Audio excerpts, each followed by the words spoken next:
Ito, ito may CR to. Ito yung ano, paano malalaman yung legit na CR. Pakita ko sa'yo. Kita mo yan. Yung guwit na yan, akala mo guwit lang yan, pero merong nakasulat yan. Kasi hindi kaya ng ano yan, print na ink. Hindi yan nakukuha ng mga printed yan. Talagang special ng LTO yan, yung mga ganyang guwit. So paano mo makikita yan? Gamitin natin ng ano yan. Ito, tools. Testing natin. So kailangan may nakasulat. Yung guhit na yan, may nakasulat dapat. Detect natin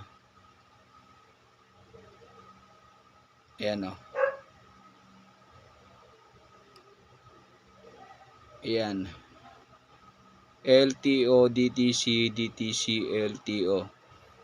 Ayan yung mga factor ng legit na CR. Hindi makikita na nikalan ng magnifying glass.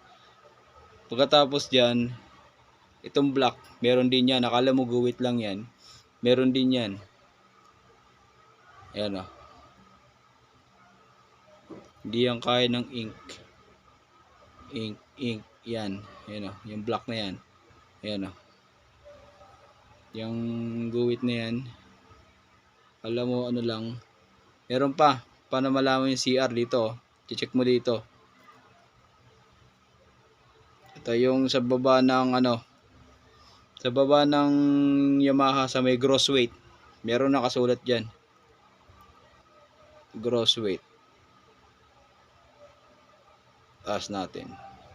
Ayan Ayan. LTO. Meron pa. May mga palatandaan pa isa. Kita niyo yung baba na yan. Akala mo dots lang yan. Akala mo tuldok lang yan. Pero may ano yan. Ito yan Star. Ayan Star. Yan. Sunod niyan, para malaman mo, pag kailangan meron yung mga hibla. Yung papel na yan kasi hindi ordinary na papel, parang papel na pera ginamit dito Gamitin ng UV lights. Yan Nakikita nyo. Yan may UV, may mga hibla. Yan. Kailangan pag inilawan ng UV, may lalabas na ganyan. Yan ang legit na CR. Yan. Goods.